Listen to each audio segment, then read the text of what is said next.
Well, hello everyone. Thank you so much for coming. It's great to see all of your faces in person rather than through the Zoom interface. My name is Eric Scott. I'm the director of KU's Center for Russian, East European, and Eurasian Studies. And we are thrilled to welcome back Bruce Berglund to KU for his talk today. This talk is part of our Legacies of the Cold War, Russia, the United States, and the World series.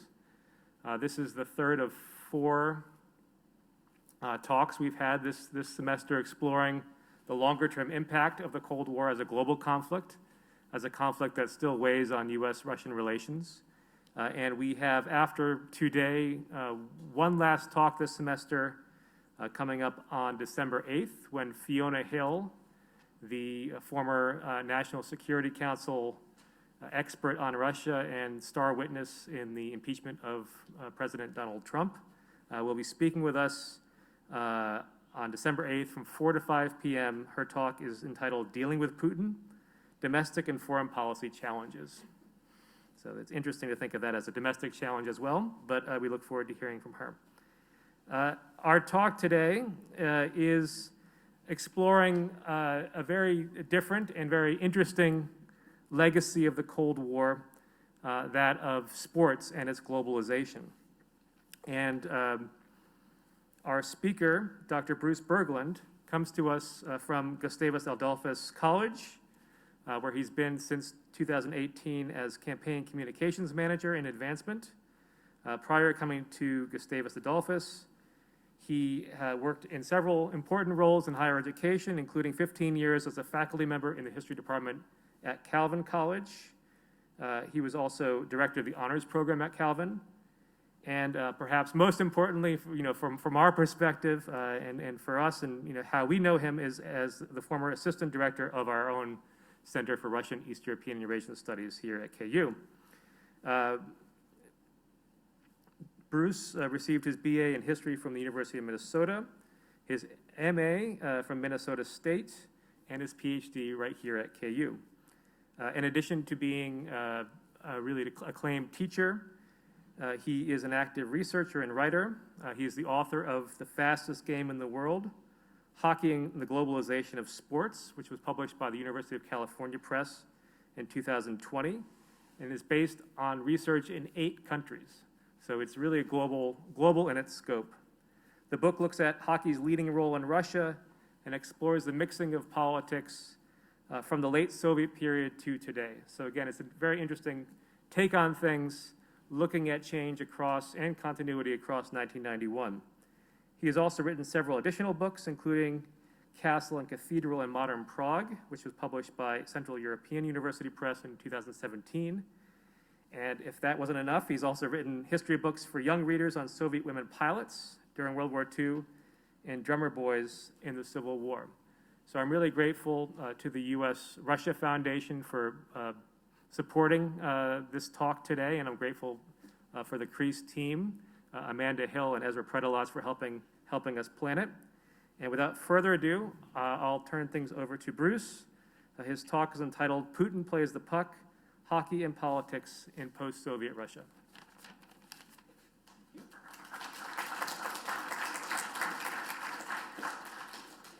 All right. Thank you for the introduction, and thank you, Eric, for inviting me to be part of the speaker series. It's really an honor, quite humbling to be included with the group of scholars who've been speaking this semester, as well as a heroic public servant like Fiona Hill. Thank you, Esra, for your good work in helping me out and getting me on campus. Thanks to Nathan Wood in the history department, to Mark Greenberg in the Slavic department. They were part of the conversations going back 2 years before COVID about me coming to campus to talk about my research on the history of hockey.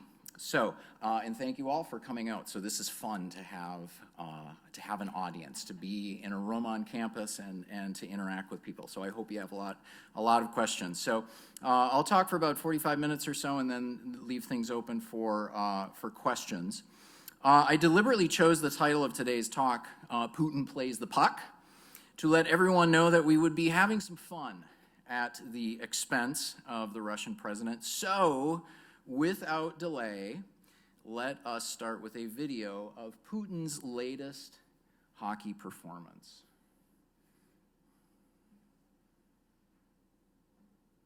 Come on. Oh, come on.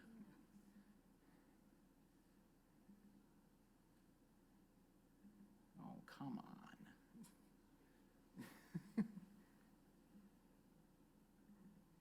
I hear mumbling. People know what I'm doing wrong. Eric, do you know what I'm doing wrong? Sure. Is there It's embedded.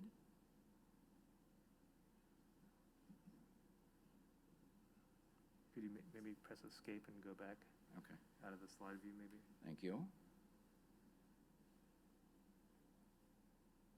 There.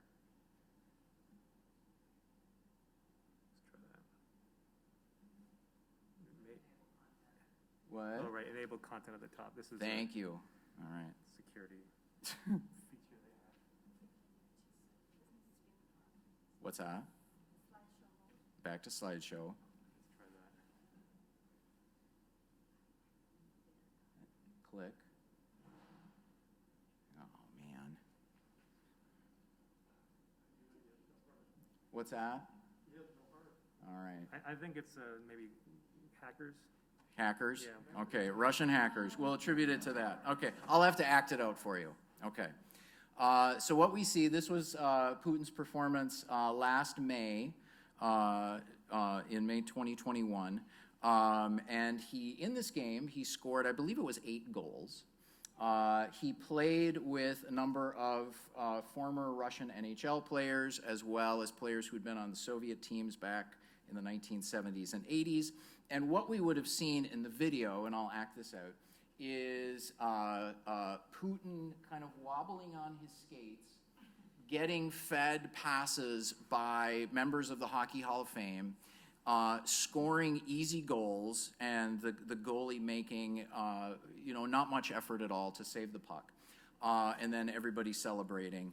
A lot of celebrations, fans cheering, and so forth. But the one thing I wanted to show in the video in particular was Putin scoring goal after goal after goal. And he has an expression on his face. He's not excited to score goals. He looks actually bored with the whole proceedings. He looks kind of like this. So it's not exactly a dazzling demonstration of skill by Putin, and you also get the sense while watching the highlights that Putin is no longer that interested, that enthusiastic with this bit of play acting.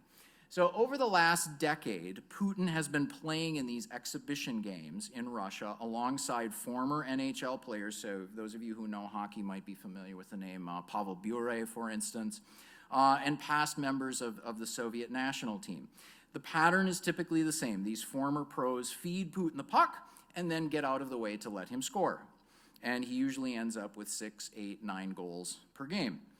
Now, we can file these hockey exploits with the photos of Putin shirtless while fishing and riding on horseback, part of this larger campaign to project an image of the president as a vigorous, manly leader.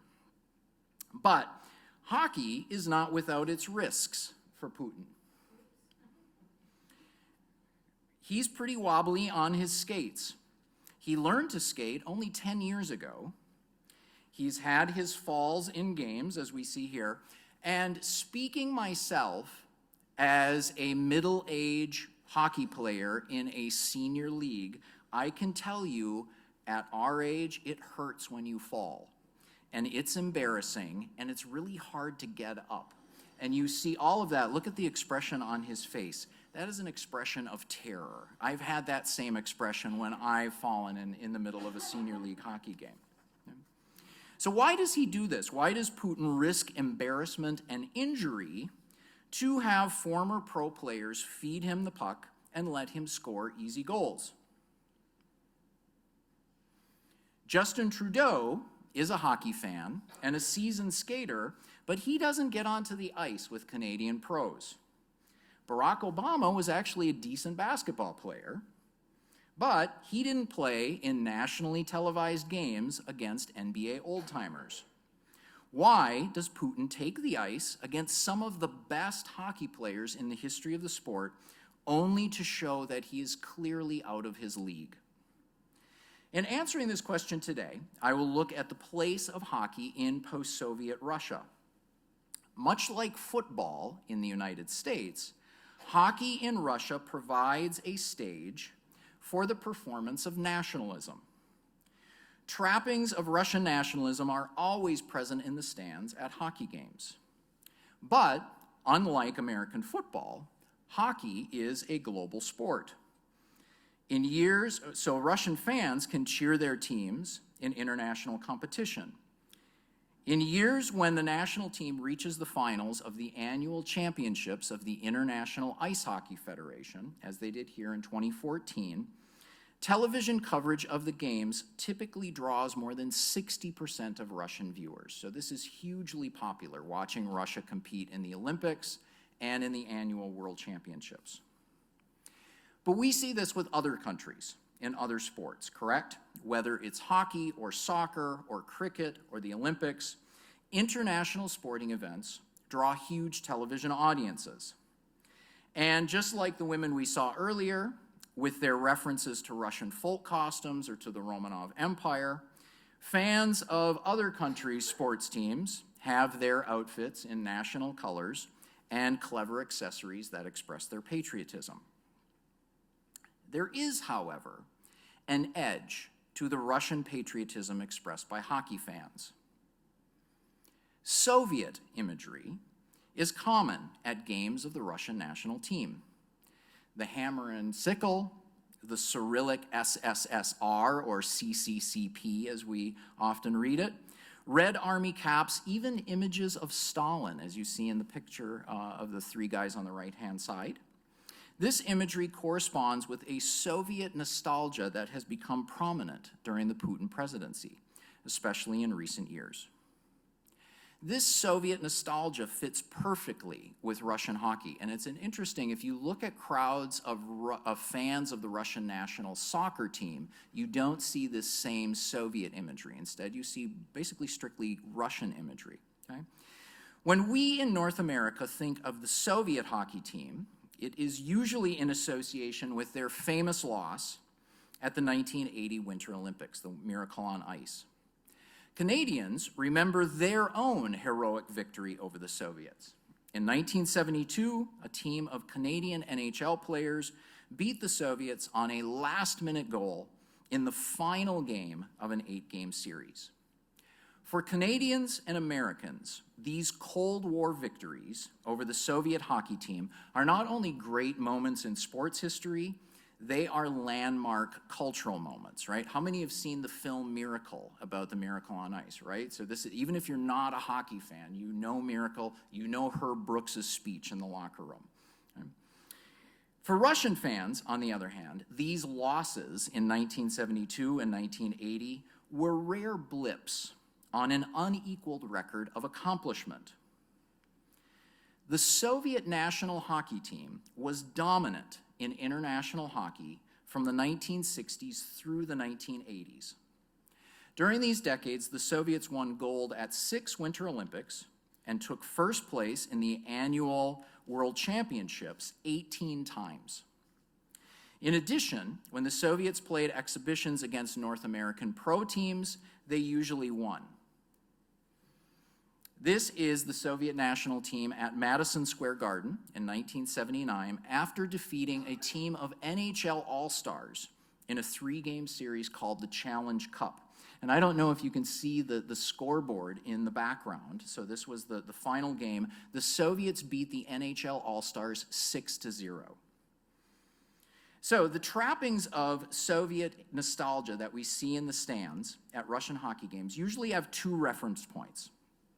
The Soviet hockey team, and this victorious Soviet hockey team, and the Soviet military. Okay, so remember in the earlier photo, we saw pictures of guys with tank driver helmets. We saw the guys wearing the t-shirts. There's one of those. One of the t-shirts with the horizontal blue and white stripes, the telnashkas, the military t-shirts. So this nostalgic nationalism celebrates the two most successful institutions in Soviet history. The Red Army beat back the greatest invasion of history in World War II, and the Red Machine, as writers in North America called the Soviet hockey team, beat the greatest players in the world. Conveniently, these two reference points have often been brought together. The hockey game that I was going to show the video of with Putin earlier was played the day after Victory Day, the day in May that commemorates the Soviet victory over Germany in World War II. So bring together the successful Soviet hockey team, the successful Soviet military. So if we want to understand why hockey has had such an important place in the political program of Vladimir Putin, with the president himself taking the ice, we have to go back to look at Soviet hockey. What are the successes that are celebrated today in Putin's Russia, and what are the shortcomings that are obscured? So before we start, I want to say a few words about my larger project, and I have to put up the cover image of my book because this is just such a cool picture. What I'm presenting today comes from the research I did for my book, The Fastest Game in the World. And as Eric said in his introduction, the book is an attempt to look at how sport connects with politics, economics, and culture, looking particularly at the history of world hockey. Sports history tells us a lot about society and culture, and this is truly the case with hockey in the Soviet Union. The history of Soviet hockey, however, is still shrouded in myth and misinformation. In 2010, when a Russian sports journalism site launched a multi-part series on the history of Soviet hockey, the editors began with a disclaimer that there is more source material about Canadian teams that played in the 1800s than there is about Soviet teams that played in the 1960s.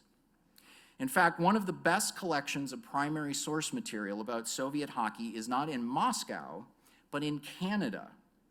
Back in the early 2000s, a Canadian graduate student did research for his MA thesis in Moscow in the collected papers of the state committee that oversaw Soviet hockey.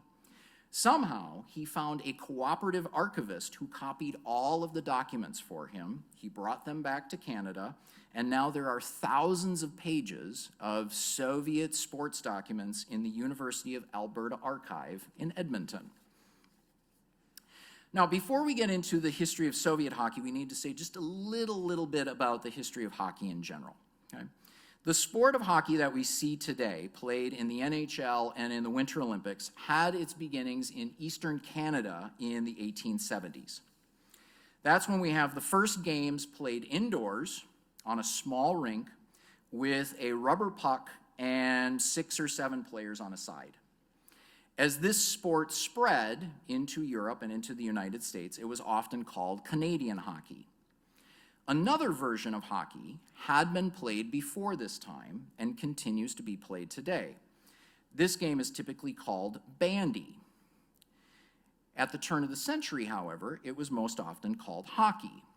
It was different from the Canadian version of the game in that it was played outdoors on a large surface about as big as a soccer field, with 10 or 11 players on a side, with shorter sticks like field hockey sticks, and with a rubber ball. Already in the late 1800s, Canadian hockey was known for its violence. Something I talk about in my book is how Canadian hockey comes out of rugby, right, with an emphasis on just basically smashing into your opponents. Bandy, on the other hand, or ball hockey, or as it was sometimes called, European hockey, was much more of a game of speed and passing. It was derived more from soccer. So there wasn't as much hitting, and as a result, you could have a mix of men and women playing together as you have here in Switzerland. Now, beginning in the first decade of the 20th century, Canadian hockey began to get converts in Europe. And in 1920, this version of hockey was included in the Olympic Games, which gives it a boost in international prestige. But people continued to play the other version of the sport, bandy, especially in Nordic countries and in Russia. During the 1930s, bandy, or hockey as it was called in Russia, was a popular spectator sport in the Soviet Union. Most soccer teams also had hockey teams, and well-known soccer players would play hockey during the winter months, and you draw crowds in the thousands at outdoor stadiums. This version of hockey was also an activity for participation. One of the aims of early Soviet sports programs was the health and fitness of Soviet workers. Hockey fit the bill because it allowed people to be active outdoors in winter. Immediately after World War II, there was a shift in Soviet sports policy. Before the war, the aims of sports clubs had been to provide entertainment and to promote fitness. Soviet athletes did not participate in the 1920s and 30s in bourgeois international competitions like the Soccer World Cup or the Olympics. After victory in World War II, however, Stalin and the Soviet leadership sought to demonstrate their newly established global power on the athletic field. The Soviet Union sought admission to the International Olympic Committee and other sports federations, and Soviet teams and athletes began participating in international events in the late 1940s. All of this was done under the clear directive from Stalin himself: you must not lose. If the Soviet worker was capable of heroic feats, then the Soviet athlete was expected to win. And there were real consequences if Soviet athletes didn't win. Teams were disbanded, and athletes and coaches were arrested if they failed to bring victory to the Soviet Union. So it's in this environment, in the years immediately after the war, that Soviet sports officials decided to adopt the version of hockey that was played in the Olympics. In my book, I borrow a concept from another KU alum, Scott Palmer, who now teaches history at the University of Texas, Arlington. In his work on the history of Soviet aviation and technology, Palmer coined the phrase compensatory symbolism to describe the strategy of the Soviets and the Imperial Russians before them of making spectacular leaps in technology in order to demonstrate that they were equal to the West or superior to the West. Sports officials looked to do the same thing with hockey.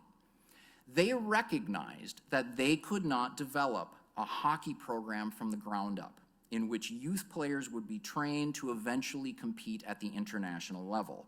That would take too long. Instead, what sports officials planned to do was to convert these ball hockey players into puck hockey players and send them off to the Olympics. Simple, right? Well, here is some of the action from the first season of Canadian hockey in the Soviet Union. As you can see, this was a rough experiment. Players didn't, and there are very few photos even to document how haphazard this was, this first season of Canadian hockey. Players didn't understand the new rules. They found the new equipment to be cumbersome. That is, when they could find equipment at all. When one team received a bundle of new sticks, so remember, bandy sticks are shorter, about this tall. Hockey sticks come up to about here and have flat blades. So when a team received a bundle of Canadian-style hockey sticks from a local factory, they shattered at first use. And players would throw away their Canadian-style sticks and use old bandy sticks. In this picture, you can see the second guy on the left, the goalie. He somehow found a baseball catcher's chest protector. And the looks on these guys' faces indicate that, there was not a lot of enthusiasm for this new sport. And these are the guys who won the league championship, right? And they're not impressed with this new sport of Canadian hockey, okay? Within a decade, Soviet hockey went from this to this. In 1954, the converted Russian ball hockey players won the world championship in puck hockey, defeating the Canadians. 2 years later, at the Winter Olympics, the Soviets won their first gold medal in the sport. During the late 1950s and early 1960s, coaches and officials worked out some kinks in the hockey program, and the national team had a string of second and third place finishes in tournaments. But beginning in 1963, with gold at the World Championships, the Soviets began their long string of dominance in the sport. How were they able to do this? How was it that the Soviets were able to win in international competition so quickly after adopting this new game? And how were they then able to go on this unparalleled run of success? In other words, what made this most successful of Soviet institutions so successful? First, because the Soviets were new to the sport, they experimented from the start, introducing innovations in strategy and training that upended the established hockey world and made lasting contributions to sports in general. The combination of strategic innovation and extensive physical training reached its highest point in the 1960s with the coaching team of Anatoly Tarasov and Arkady Chernyshov, who were the national team coaches. Chernyshov was the head coach, Tarasov was the assistant coach. Chernyshov was responsible for strategy, and the Soviet team instituted a number of changes that are common with hockey teams today, such as having practice plays or maneuvers for working the puck down the ice. Tarasov was responsible for the physical fitness of the team. He instituted a rigorous program of training during the season and outside the season, on the ice and off the ice. One of the documents in the copied papers at the University of Alberta is the plan, the physical fitness plan that Tarasov instituted for the national team. And it was printed on a big sheet of paper with columns and rows. And what you have were strategic goals, specific targets, and week-by-week action plans for the training of all the players on the national team. Players trained throughout the year.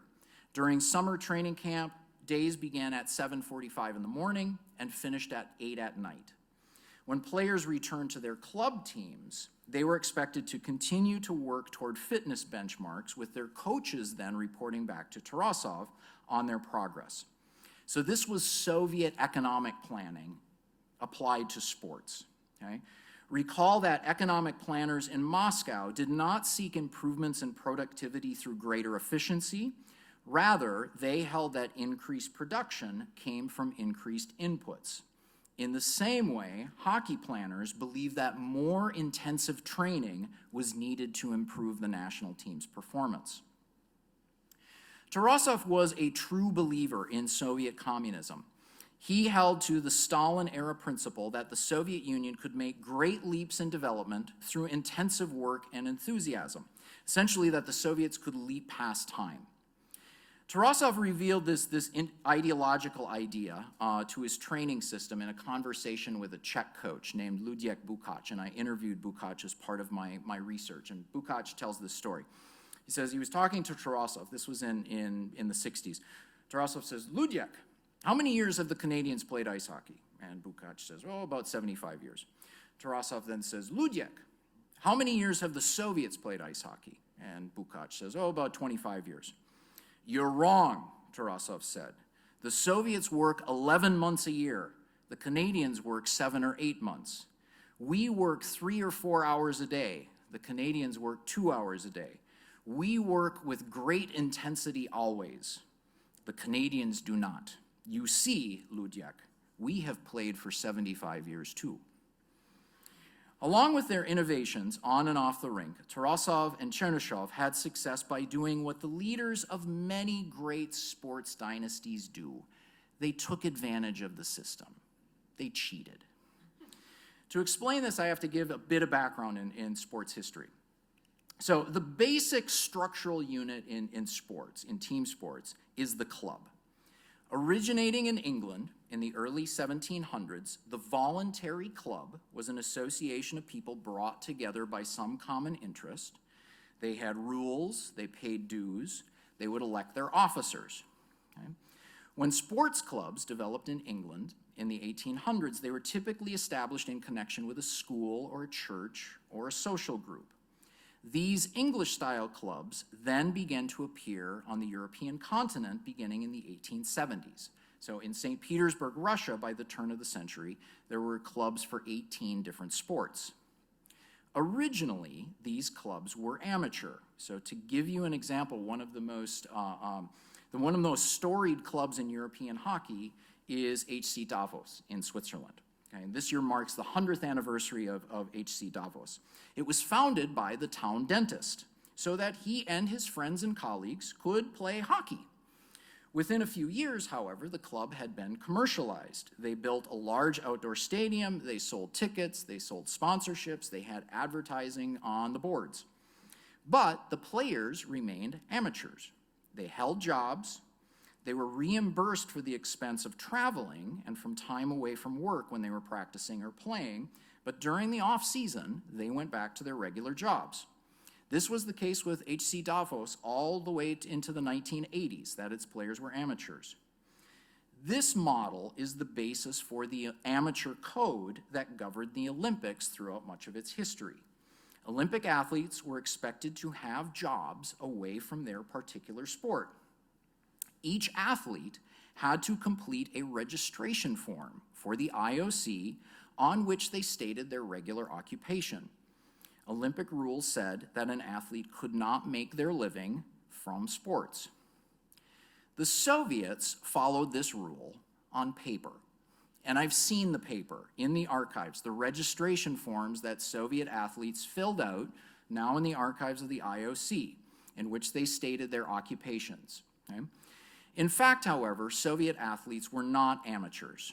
They are what we call state professionals. Okay?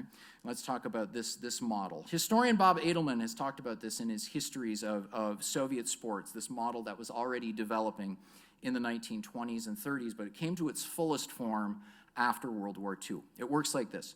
Soviet clubs were called clubs, okay, like clubs elsewhere in Europe. Okay? And like amateur clubs in Europe, they might be connected to a community or to a workplace. So for instance, two of the historic clubs in Soviet hockey, Spartak and Soviet Wings, were sports associations for workers in particular industries.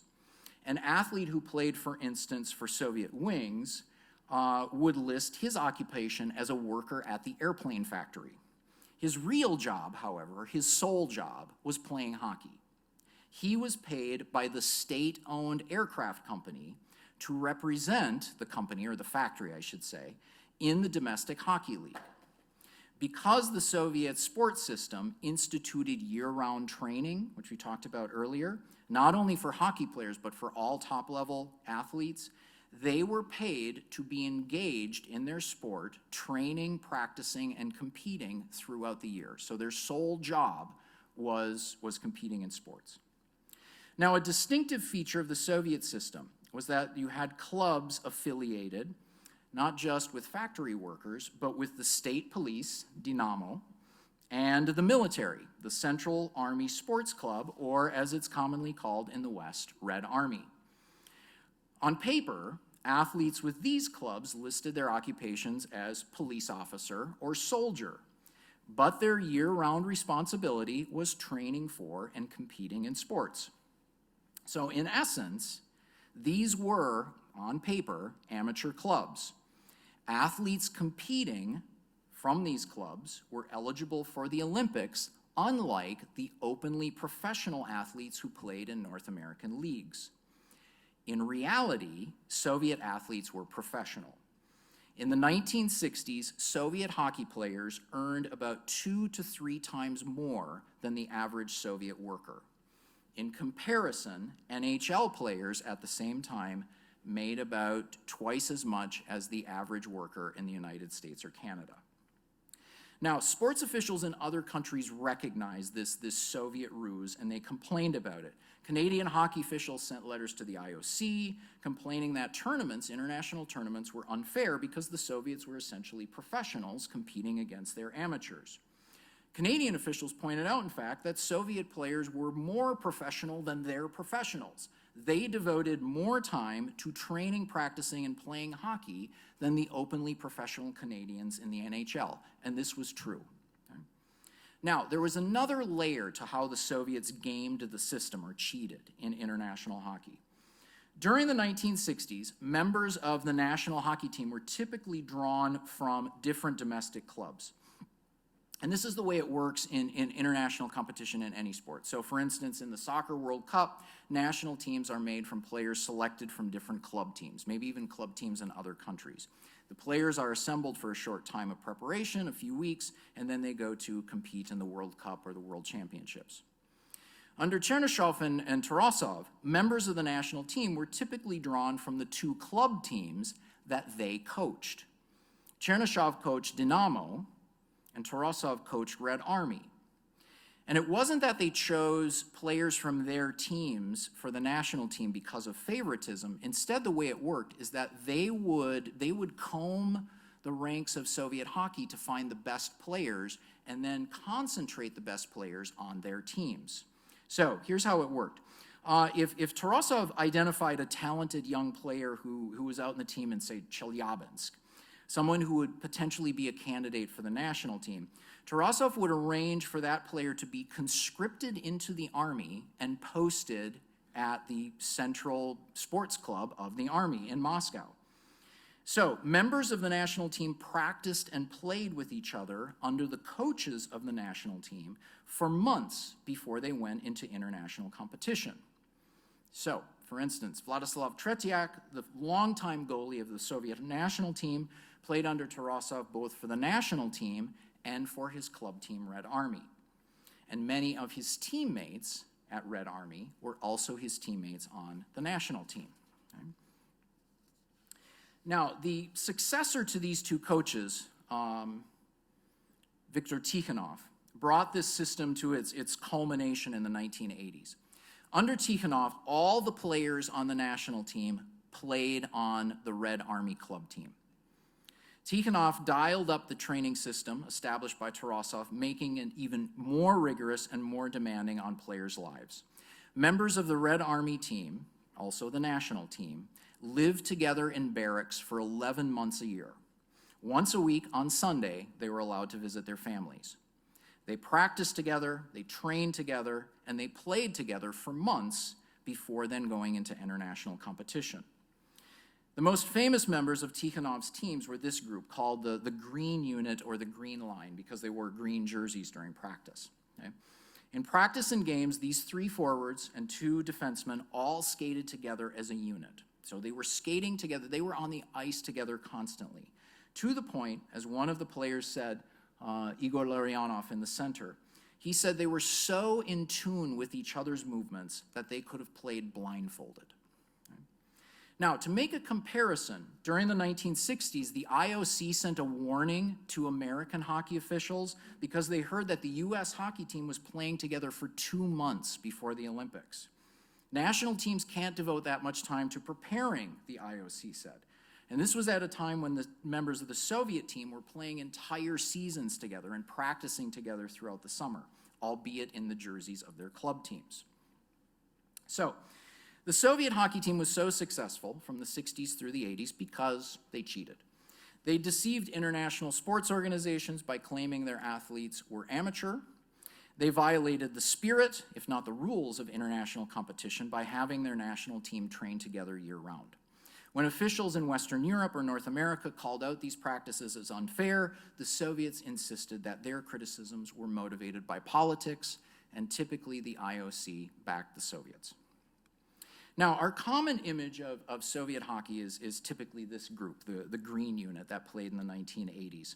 They have been the subject of a number of documentary films and books since their careers span the years from the loss at Lake Placid in 1980 through the decline of the Soviet Union. And these players ended up being the first Soviet players allowed to play in the NHL. In this photo, they are representatives of Soviet hockey at its height. But there is another side of Soviet hockey that we need to bring out here, other than the gleaming red uniforms and the impressive skills of the Green Unit. And that side is represented by this guy, the goalie. This is a photo from the early 1960s. One of the topics I discuss in my book is the growth of youth hockey in the 1950s and 60s, not only in the Soviet Union, but in Europe and in North America. And I discuss how the growth of the sport in these regions is connected with the baby boom, with the need to find activities for all these kids who were born after World War II. In North America, Pee-wee hockey programs were organized by local parks and rec offices, with local businesses sponsoring teams. In the Soviet Union, however, kids played in the courtyard, in housing blocks. They scavenged for planks at construction sites, and they convinced building maintenance workers to flood their makeshift rinks. And they improvised, as you can see with this guy who's gone to his mom's kitchen, they improvised for sticks, skates, and pucks. As in other areas of Soviet life, hockey was plagued by shortages.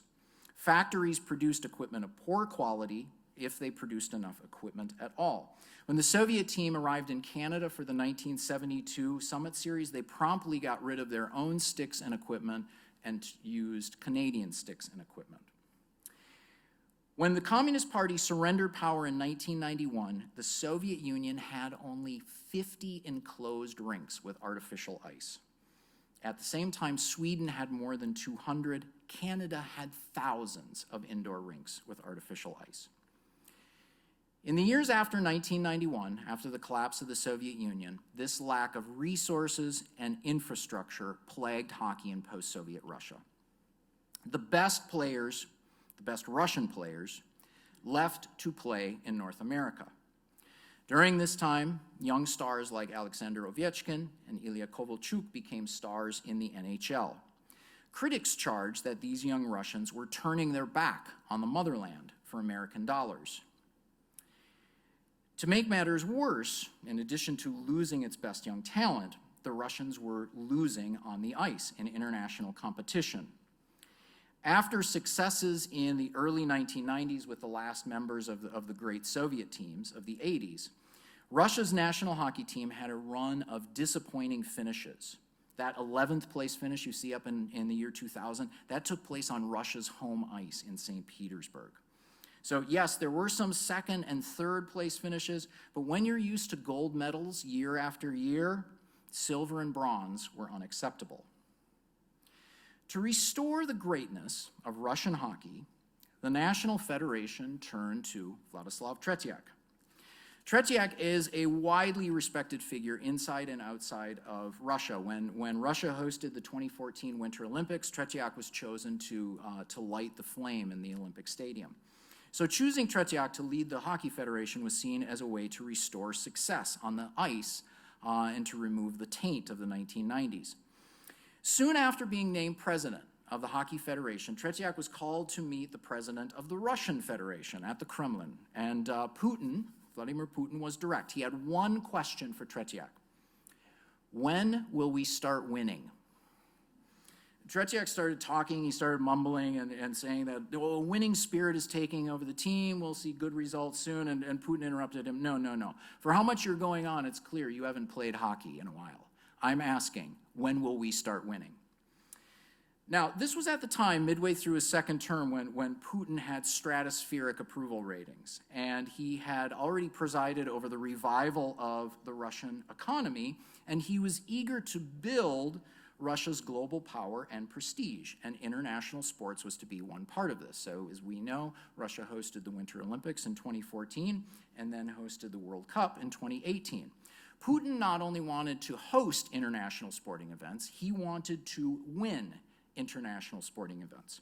As he said early in his presidency, quote, "Victories in sport do more to cement the nation than 100 political slogans."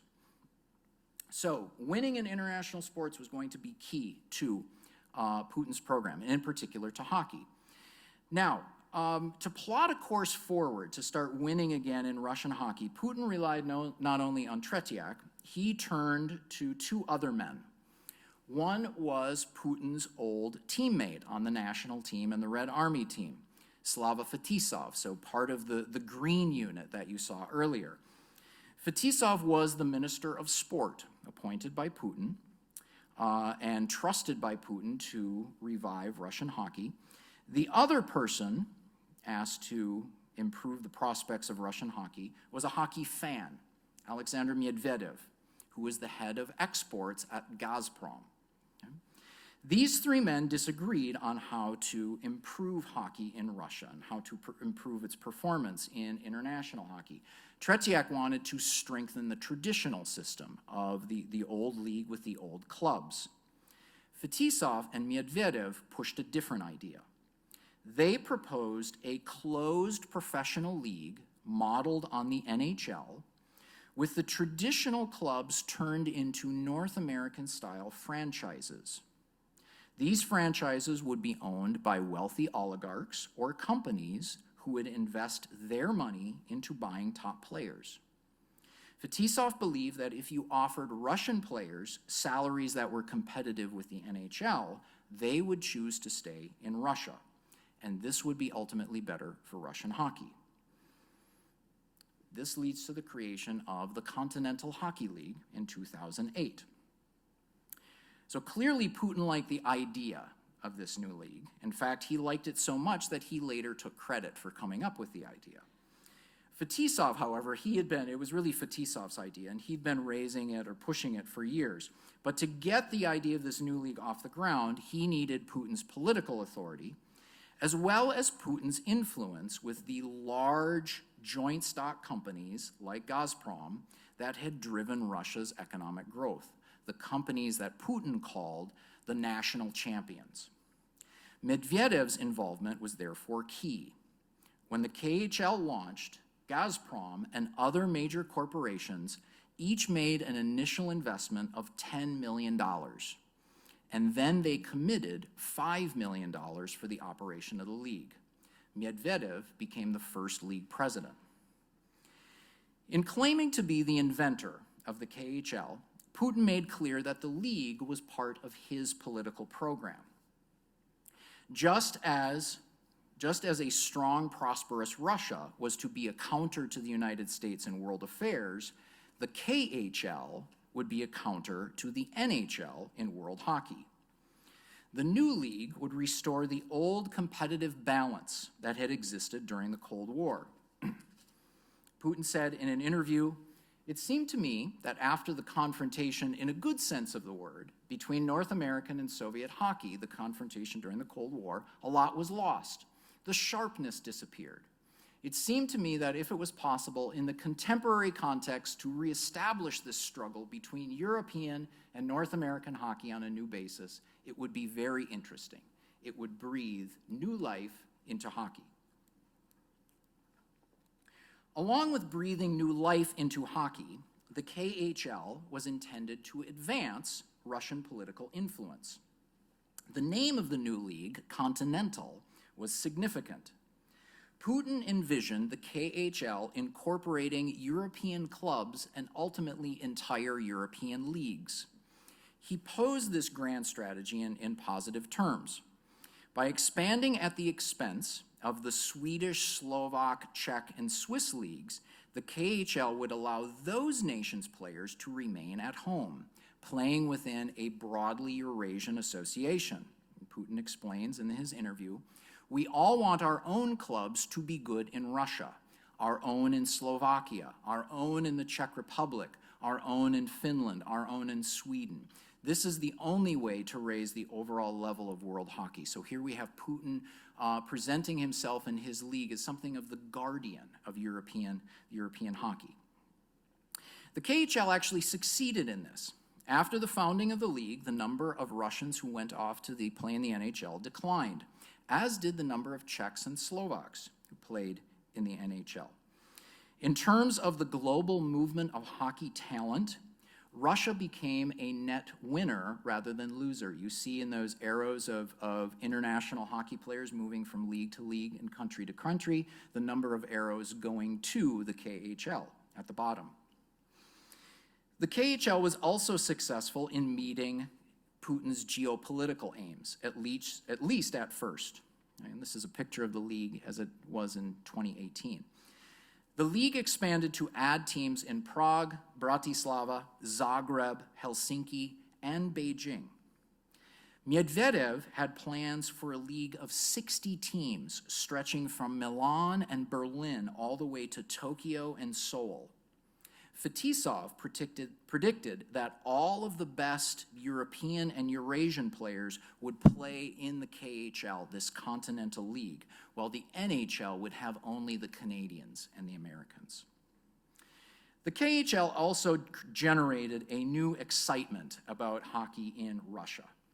New arenas were built, and owners, oligarch owners, marketed the teams to fans in new ways. Old clubs like Red Army now had cheerleaders and mascots and pregame introductions with light shows and clouds of dry ice fog. Most importantly, Russia began to win again. The Russian national team took gold at the World Championships in 2008, 2009, 2012, and 14, with most of its players coming from teams in the KHL. The crowning achievement came in 2018 at the Winter Olympics in Korea, when the Russian team finally won a gold medal in hockey. Except that it wasn't the Russian team. Following the IOC's ruling on the extensive doping program that had been uncovered in Russia due to multiple investigations, the Russian Olympic Committee was banned from participating in the Winter Olympics. Russian athletes verified as clean were permitted to participate, but they were forbidden from competing under their country's name and flag. If they won gold, these Olympic athletes from Russia, as they were called, and you see that on their uniforms, stood at the podium while the Olympic flag, rather than the Russian flag, was raised, and while the Olympic anthem, rather than the Russian anthem, was played. Now, of course, Russian fans who made the trip to Korea openly flouted this ban. And I was at the Olympics in Korea for research for my book, and I saw plenty of Russian team jerseys and Russian flags. As you see here, people proclaiming openly that they are coming from Russia, that they support Russia. I especially like this clever campaign. You saw this a lot in Korea. And note that the text is in English, right? So it's meant for American TV audiences, right? Russia is in my heart, Russia is my life, okay? So in other words, even though you ban our flag, you ban our anthem, and you ban our country's name, we are still at heart, we are still loyal to Russia. Now, Russian hockey players joined with their fans after winning in the gold medal game. And together, they sang the Russian national anthem so loudly that they drowned out the Olympic anthem that was playing over the loudspeakers in the arena. Team captain Ilya Kovalchuk told an interviewer that he and his teammates had planned all along to sing the anthem in defiance of the IOC. He said to a Russian interviewer, "Yes, the flag and anthem were taken away from us, but not honor and conscience. We know that we are Russians, that we represent the best country in the world." Now, along with seeing a lot of Russian flags at the Olympics, there was also plenty of Soviet imagery. And I'll go back to this picture. If you notice in the background, you see the guy wearing the Soviet hockey jersey, right, with the Cyrillic SSSR up at the top. So there was also plenty of Soviet imagery. Soviet hockey jerseys, the hammer and sickle was in the stands. When I was walking through an arena once during a game when Russia was playing, I was walking along and I saw a banner with Stalin's face on it. And I was like so stunned I didn't, think to take a picture. I'm like, Stalin at a hockey game, who'd have thunk it? And there were also plenty of references to Putin. There's a fan outside the arena in Korea. And I'll wrap up here with this fan sporting Putin's jersey before going in to watch the Russians who are not officially Russians playing Olympic hockey.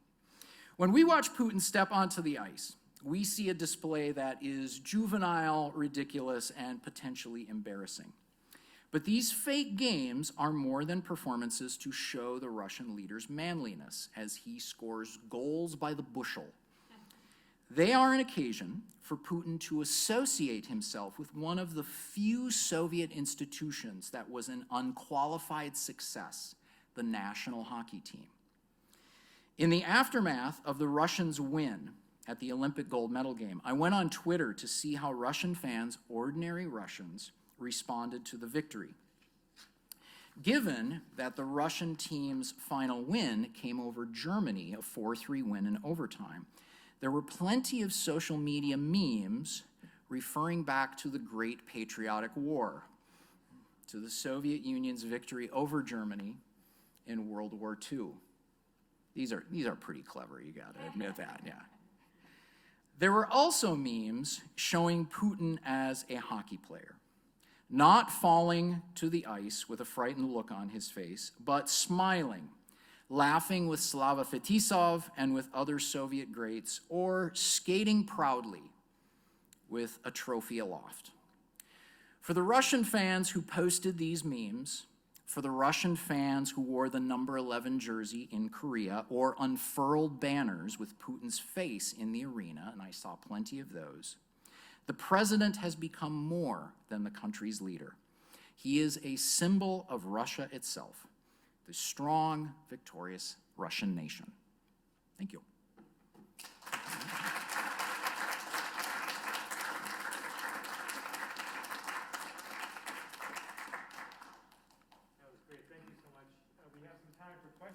Do you want to take questions? Yeah, that'd be terrific. Yeah, that'd be terrific. Yeah.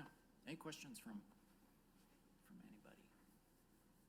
Yeah, please. I guess this is really like a question, but I just thought it was really cool how you elaborated on how politics and sports are connected. I know in my head that's true, but I don't think about it that much. And then when I'm talking about here, oh yeah, that makes a lot of sense how that ties into that. Andy, would you like to do a bill, any classes you teach or anything? I don't think we should talk. Okay, all right.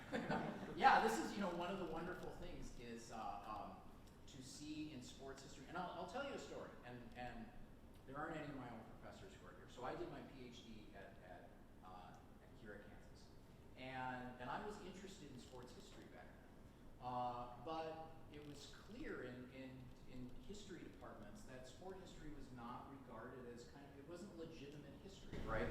And in part that was due to, there was this idea that sports history is, you make a list of Stanley Cup champions, or you tell stories about Wayne Gretzky, and that was sports history.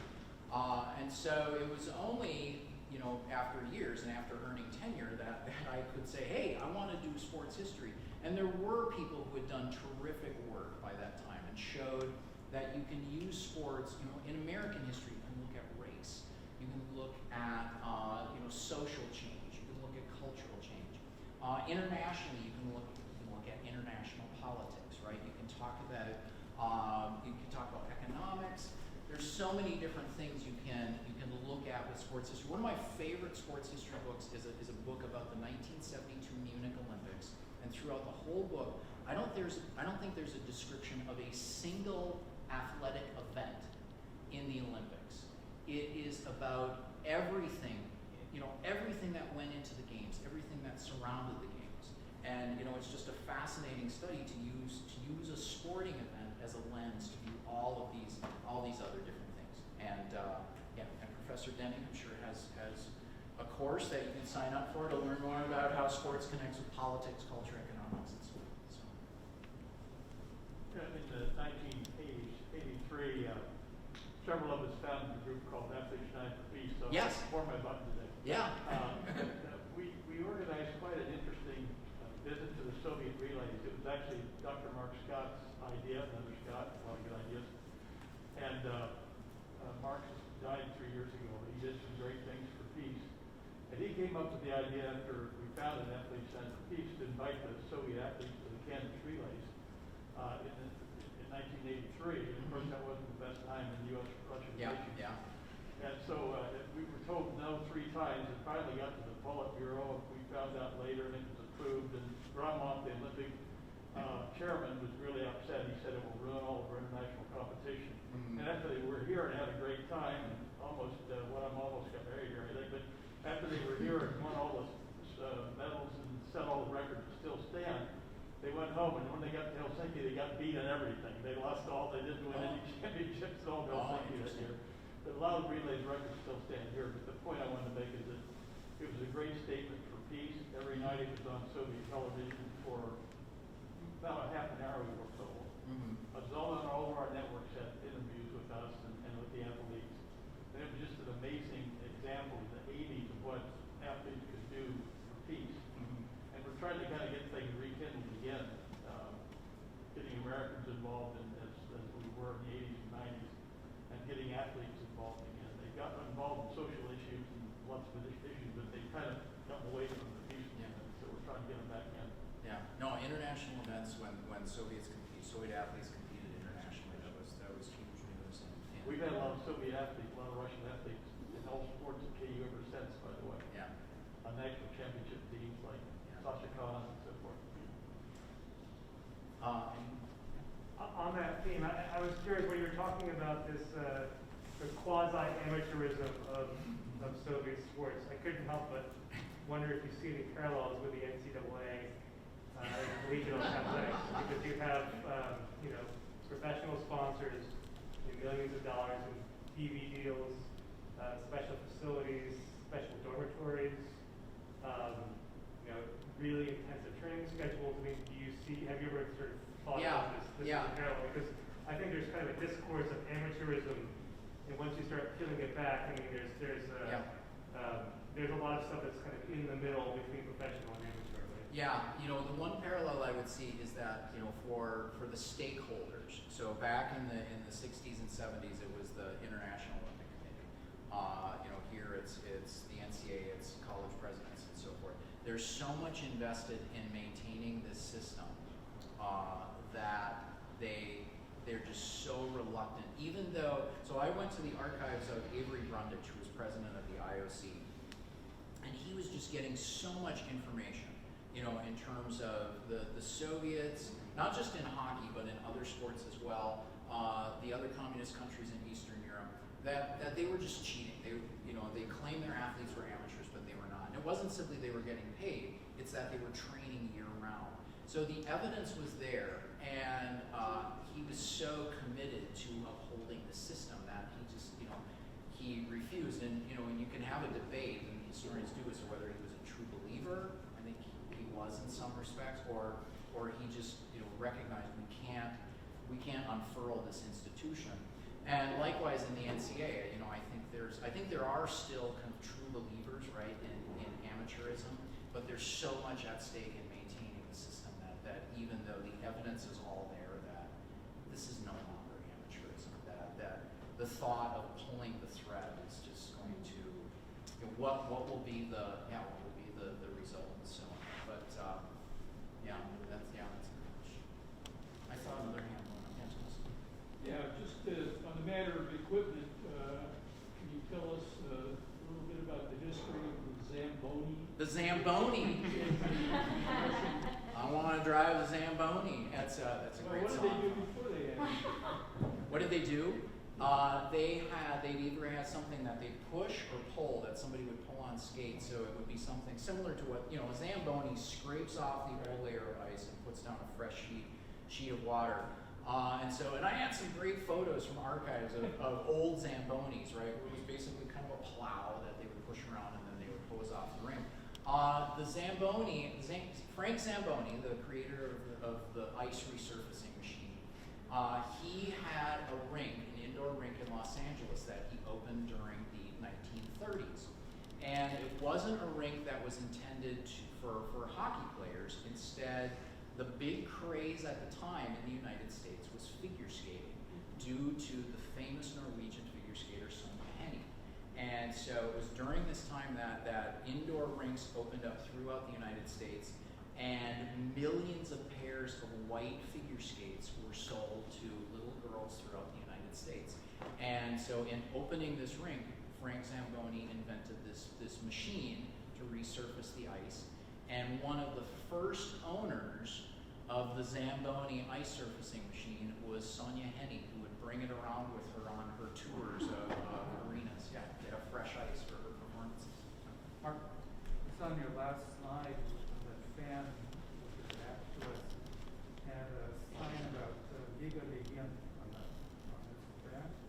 Oh, yeah. Yeah. As I recall, that was co-founded by our mutual friend, Nima Kavadi. Yes, you're right. Yeah. It was about the time that Leah Obesti was reorganized, where Nima had been in the leadership. Yep. And then decided to do that. What role was the Liga Legend? So this is down here, so this is the League of Legends. So it's kind of an old-timers exhibition tour of former Russian NHL players, former Soviet greats, and they put on these exhibition games. So the games that Putin plays in are usually connected with this Legends League, or they're connected with what's called the Russian Night Hockey League, which is kind of a nationwide senior league that Putin claims to have founded himself, which I just think is weird that the president says, yeah, I started beer league hockey throughout the country, which, again, is proof of how invested he is in hockey as part of his prestige. So you do have different events with the Legends League, with the Night League, with other events where these Soviet players, Fetisov is always involved, where they are, they're basically just kind of always promoting the nostalgia for the great teams of the past. And we have something similar in American sports, right? Where you have, I remember going to old timers games at baseball stadiums. But with the Soviets, as I was preparing this talk, I thought, wow, you could do a whole other talk just on the linkages of Soviet nostalgia about their hockey team and Soviet nostalgia about the Great Patriotic War, and how many points of connection there are. And it is the case of these were, as I said, these were the two shining successes in Soviet history. And so we're just, we're not going to wrap ourselves in the mantle of breadlines. We're going to do the Soviet hockey team and victory in the Great Patriotic War. I think we have time for one more question. Yeah. The Russian people are rather savvy when it comes to hockey. They understand. So when they watch Putin stumble around the ice, they have to acknowledge, as we do, that there's some hilarity to it. Privately, would they at least acknowledge that, this is just for show, and we understand he really isn't the hockey player? Or are they just complicit in this? I will in this defer charade? to some of my politics experts in the audience to think, would any Russian associate Putin with hilarity? Would you ever think, no, I can't think of a Russian saying, I've been asking a friend who's a political scientist, I can't imagine a Russian would conjure, kind of openly express the idea of this is a laughable. But acknowledge that his hockey skills are minimal at best. Yeah. And they would never do it publicly, of course. But privately, they have to have a tough. This is why it's curious to me as to why, I was looking back to the last slide I showed, why there is this embrace of, and the memes that you see, in the wake of the gold medal game are Putin, holding this trophy, or Putin laughing with players. So what at least these tweeters embrace is Putin as an equal among these greats of Soviet hockey. An equal in the sense of he's associating himself with these legendary figures in the country's history. No, I can't see, certainly there are jokes about Putin, but I don't see that, certainly Putin isn't thinking, yeah, I'll do this and folk will get a laugh out of me doing this. Well, of course, Yeah. So. Greatness by association. Yeah. And what, something we missed in the video, and I'm unfortunate, is when the announcer in the arena announces, it's Vladimir Putin. It's like wrestling. Here comes our president. He's on the ice, and it's building up excitement. I'll finish with this. One of the hilarious moments, you can watch the video of it. Putin is skating around after this was a game a couple years ago. He's skating around the outside of the rink. Fans are going crazy. Fetisov is skating with him. And he's skating around the outside of the rink, waving to the fans. Everybody's cheering. And he missed that they put out a red carpet for dignitaries. And he didn't see it. And he skates along and he hits the carpet and boom, down he goes. And you can see the dread among these hockey players that are with him. They're like, ooh, we're doomed, right? Because he's really embarrassed himself. So, he basks in the adulation of the fans. So, one for one more? We're about 10 minutes over time here, so maybe very quick question. It's a short question, but so how you mentioned that Putin's he was really active in wanting to get the KHL started or Yeah. whatever. I guess my question is why do you think that he was so heavily involved with, but you don't really ever see other political leaders involved within national sports? Right, because it's so tied up with success in international competition, especially for the hockey team, which has this record of success. It was so tied up with nationalism, with patriotism, with national prestige, that he saw this, it wasn't simply a sports project, this is a national political project that we need to win again, right? And that's why he put so much effort into, so much attention into rebuilding the hockey program. So, Okay, please join me in thanking Bruce.